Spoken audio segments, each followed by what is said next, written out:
笨鸟先飞，笨鸟先飞。今天我们一起来学习笨鸟先飞这个成语吧。首先我们来看一下笨鸟先飞是什么意思。笨鸟先飞比喻做事能力差的人恐怕落后，比别人先行一步。好，我们看一下笨鸟先飞的例句吧。我能力不如别人，只好笨鸟先飞了。我能力不如别人，只好笨鸟先飞了。我能力不如别人，只好笨鸟先飞了。大家知道笨鸟先飞这个故事吗？好的，今天咪咪老师就给大家讲一下这个故事。东汉时，岳阳子的妻子是一位贤德的女子。一次，岳阳子拾到了一块金子，高兴地拿回来交给妻子。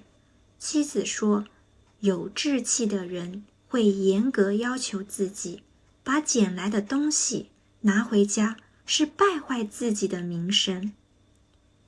岳阳子深感惭愧，就把金子放回原处，然后说，你很笨，要笨鸟先飞，要出外求学去。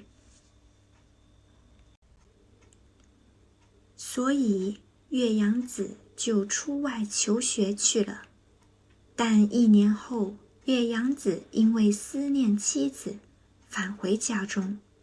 妻子把他领到织机旁说，这布是1寸寸、1尺尺织出来的，日积月累才能成长成匹。如果我把它剪断，那就前功尽弃了。求学也和织布一样，不能在学到一半的时候放弃。